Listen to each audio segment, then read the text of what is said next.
दिव्या की हथेली जुड़ी हुई है। दिव्या पैर हिला रही है। दिव्या ने एक रेड स्वेटर पहना है। उसके नीचे व्हाइट कलर की टी शर्ट और जीन्स की पट और व्हाइट स्नीकर्स। दिव्या एक थेरेपिस्ट के ऑफिस में बैठी है।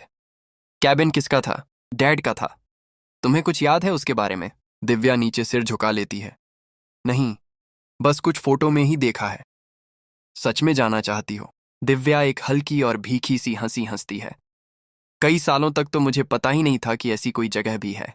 मेरे 18वें बर्थडे पर हमारे आश्रम के जो ऑनर है ना, उन्होंने मुझे बताया कि मेरी वसीयत में ये कैबिन है। मेरे डैड या मेरी मॉम की मुझे कोई बात तक याद नहीं है, लेकिन उनका पूरा घर मेरे नाम है। Divya, it's not your fault. तुम बस 3 साल की थी जब आखिरी बार तुमने उन्हें देखा था। दिव्या चुपचाप नीचे देखती है। अभी क्या फील कर रही हो, बता सकती हो? दिव्या थोड़ी देर चुप रहती है। मुझे भी नहीं पता, बस कुछ सवाल है जो रोज मन में चीखों की तरह गूंजते रहते हैं। कैसे सवाल? मैं रोज सोचती हूँ कि जब वो शीशम का पेड़ उनकी गाड़ी के सामने आया, तो क्या उनकी नजरों के सामने मैं एक बार भी आई थी? एक बेड डेट जिस पर बद्धा सा बैग पड्ढा है, उस पर एक हाथ आता है और उस बैग को उठा लेता है। दिव्या अपना बस्ता टांग कर नीचे चल देती है। सामने उसकी दोस्त रिया खड़ी है। चल चलो, तुम्हारा ही इंतजार था। आश्रम के बाहर एक काले रंग की गाड़ी खड़ी होती है। दोनों उस गाड़ी के अंदर जाकर बैठ जाती हैं। गाड़ी चलने लगती है। दिव्या अपने बैग से एक तस्वीर निकालती है और चुपचाप उसे देखती रहती है। क्या हुआ? दिव्या चुपचाप उस तस्वीर को देखती रहती है। दिव्या एक बनावटी मुस्कान के साथ रिया की ओर देखती है। कुछ नहीं। दिव्या अपनी नजरें दूसरी ओर कर लेती है, जहां एक पेड़ पंक्ति बनाकर रेल के डिब्बों की तरह दिव्या की आंखों के सामने से गुजर रहे थे। गाड़ी थोड़ी ही देर में जंगल के एक सुनसान इलाके में आकर रुकती है। मैडम, आगे गाड़ी जाने का रास्ता नहीं है, तो आपको यहीं उतरना पड़ेगा। अरे पर भैया, इतनी रात को हम अकेले कैसे? तभी अचानक दिव्या उसका हाथ पकड़ लेती है। ठीक है भैया, कोई नहीं, हमें यहीं उतार दीजिए, हम अब चले जाएंगे। और दोनों लड़कियां अपने बैग लेकर उतर जाती हैं। यार, वो अंदर तक छोड़ देता। अरे अंदर और सुनसान रास्ता है, हमें तो छोड़ देता।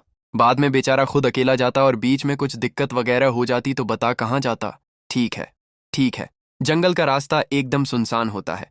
हर पेड़, हर पत्ता मानो उन दोनों को चुपके से देख रहा हो। तुझे पता भी है, वसीयत में सिर्फ नाम लिखकर नहीं देती, जगह की सारी इन्फो भी होती है। दोनों आखिरकार उस सुनसान रास्ते से निकलकर उस केबिन तक पहुंचती हैं। केबिन के साइड में एक छोटी सी नदी बह रही होती है। केबिन बाहर से काफी धूल भरा होता है और पूरा लकड़ी का बना होता है, जो कि बाहर से हल्का गल चुका है और सफेद पड़ चुका है। इसकी चाबी है तेरे पास? नहीं, चाबी तो नहीं है मेरे पास। फिर कैसे खुलेगा? अरे दरवाजा तो खुला हुआ है क्या? हाँ। रिया अंदर चली जाती है, लेकिन तभी दिव्या को अपने पीछे कुछ पौधे हिलने की आवाज आती है, जैसे कोई वहां से भाग के गया हो। दिव्या पीछे मुड़कर देखती है, लेकिन कोई नहीं होता। क्या हुआ? कुछ नहीं, ऐसा लगा जैसे कोई था पीछे। दिव्या और रिया अंदर जाने लगती हैं। अंदर एकदम अंधेरा होता है और स्विच बोर्ड ढूंढने लगती है। यार, यहाँ कैसे रुकेंगे? पूरी जगह में तो गंद मचा पड़ा है। क्या कोई केयर टेकर भी नहीं था यहाँ का? इतनी अंदर कौन सा केयर टेकर आता होगा? अब इसे कैसे साफ करेंगे? देखते हैं। तू ऊपर देख के आ, मैं नीचे देखती हूँ।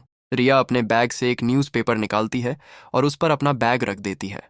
ठीक है, ऊपर जाके देखती हूँ। रिया ऊपर चली जाती है। नीचे के फ्लोर पर 3 कमरे हैं। दिव्या धीरे से कमरे की ओर बढ़ती है, जिसका दरवाजा पहले से ही हल्का सा खोला है। दिव्या वो दरवाजा पूरी तरह से खोलती है और टॉर्च जलाकर वहां का स्विच बोर्ड ढूंढती है और लाइट जलाती है। दिव्या के सामने एक धूल भरी तस्वीर टंगी होती है, जिस पर काफी धूल लगी है। उसके माता पिता की फैमिली फोटो, जिसमें उन्होंने एक बेबी को गोद में ले रखा है। दिव्या की सांसें एकदम से मानो फीकी पड़ जाती हैं। दिव्या धीरे धीरे अपने कदम उस तस्वीर की ओर बढ़ाती है। दिव्या तस्वीर के पास पहुंचकर तस्वीर को धूल अपने हाथों से साफ करती है। दिव्या की सांसें एकदम से फूल जाती हैं। तभी अचानक उसके कानों के पास पीछे से किसी के होंठ आते हैं। होंठ एकदम काले पड़ चुके होते हैं और वो साइड की ओर गिर जाती है, मानो किसी ने उसे पूरी ताकत से धकेल दिया हो। दिव्या की सांसें तेज, बहुत तेज हो चुकी होती हैं। दिव्या झिझक कर इधर उधर देखने लगती है। तभी रिया वहां आती है और जैसे ही वह दिव्या को जमीन पर गिरा हुआ देखती है, वो दौड़कर उसे उठाने आती है। क्या हुआ? दिव्या का पूरा बदन कांप रहा होता है। दिव्या तेजी से सांसें लेने लगती है। रिया नीचे झुककर दिव्या की पीठ सहलाने लगती है। क्या हुआ दियू? कुछ बोल तो सही। कुछ नहीं। ओ, बस अचानक से चक्कर आ गए और मैं गिर पड़ी, शायद धूल की वजह से। चल ठीक है, खड़ी हो जा। रिया दिव्या को उठाती है। अभी कोई भी कमरा थोड़ा बहुत साफ कर लेते हैं और आज रात वहीं लेट जाते हैं, बाकी कल उठकर देखते हैं। रिया और दिव्या ऊपर एक खाली से कमरे में जाते हैं। और कमरे की सफाई करके वहीं लेट जाते हैं। दिव्या अपनी कोहनी का सिर पकड़कर हाँफने लगती है और थोड़ी देर में चुपचाप कमरे से बाहर चली जाती हैं। दिव्या का माथा पसीने से दर्द होता है। वो कुछ देर के लिए नीचे चली जाती है। जैसे ही दिव्या नीचे पहुंचती है, उसे एकदम से किसी के बुलाने की आवाज आती है। दिव्या, कहाँ जा रही हो? दिव्या बेबी, इधर आओ मम्मा के पास। दिव्या डर के मारे इधर उधर देखने लगती है, पर वो आवाजें लगातार आती रहती हैं। दिव्या बेबी, दिव्या बेबी, दिव्या खाना खा लो। दिव्या बेबी, आवाजें धीरे धीरे तेज होने लगती हैं। खाना खा लो। और दिव्या अपने कानों को हाथों से ढक लेती है। दिव्या देवी, दिव्या पढ़ती है। तभी अचानक सारी आवाज़ें एकदम से बंद हो जाती हैं। दिव्या अपनी आंखें धीरे धीरे खोलती है, पर तभी वो सामने देखती है। अंधेरे में एक औरत अपनी पीठ मोड़े खड़ी हुई है। दिव्या के हाथ पैर वहीं मानो बर्फ की तरह ठंडे पड़कर जम से जाते हैं। वो हिलने की कोशिश करती है, पर उसकी एक उंगली तक हिल नहीं पाती। दिव्या बोलने की कोशिश करती है और उसकी जुबान पे मानो लकवा लग जाता है। तभी वह देखती है कि जमीन से धुआं निकल रहा है। दिव्या की थमी हुई आवाज एकदम से दर्द में करा है। रिया उसकी आवाज सुनकर भागी भागी उसके पास आती है। क्या हुआ? या अभी अभी क्या हुआ?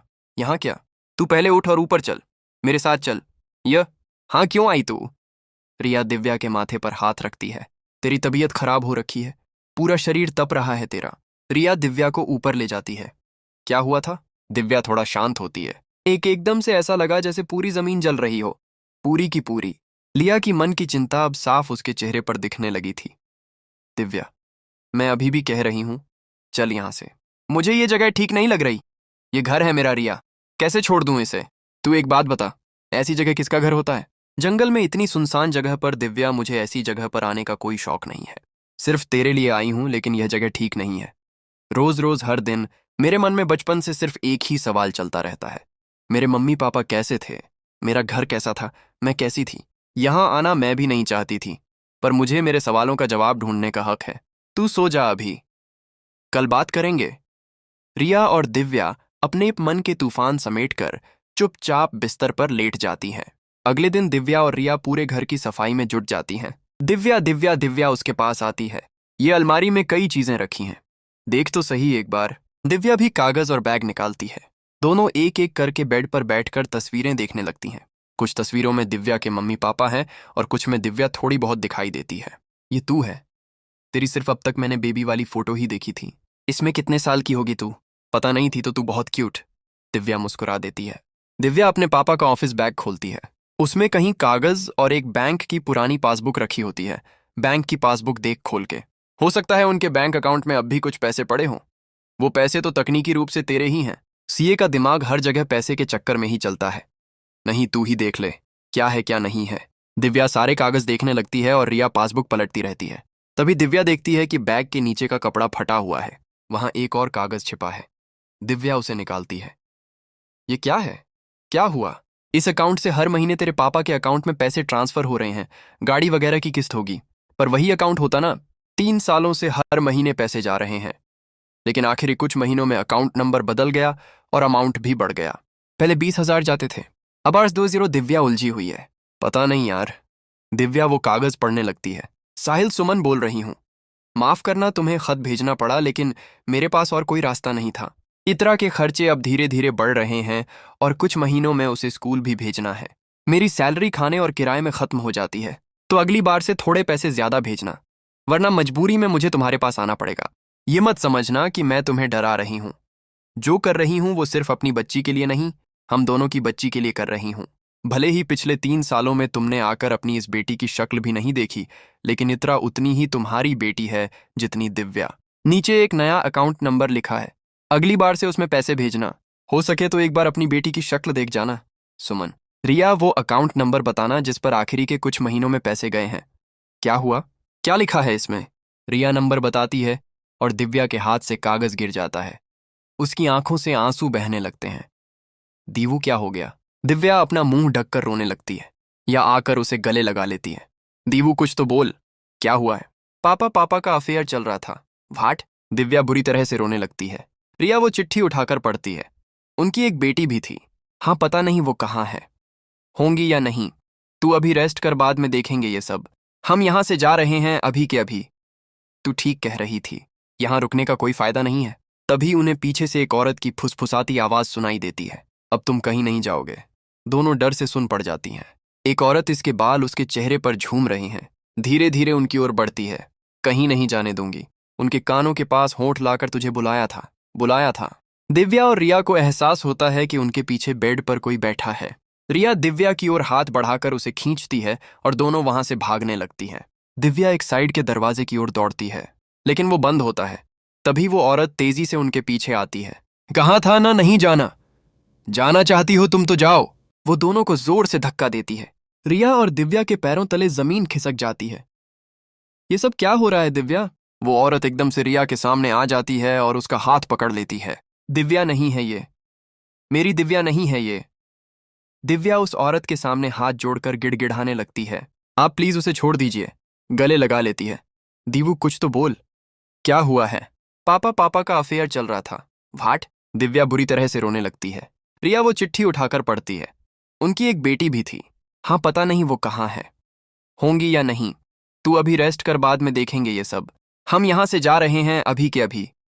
तू ठीक कह रही थी, यहां रुकने का कोई फायदा नहीं है। तभी उन्हें पीछे से एक औरत की फुसफुसाती आवाज सुनाई देती है। अब तुम कहीं नहीं जाओगे। दोनों डर से सुन पड़ जाती हैं। एक औरत, इसके बाल उसके चेहरे पर झूम रहे हैं, धीरे धीरे उनकी ओर बढ़ती है। कहीं नहीं जाने दूंगी।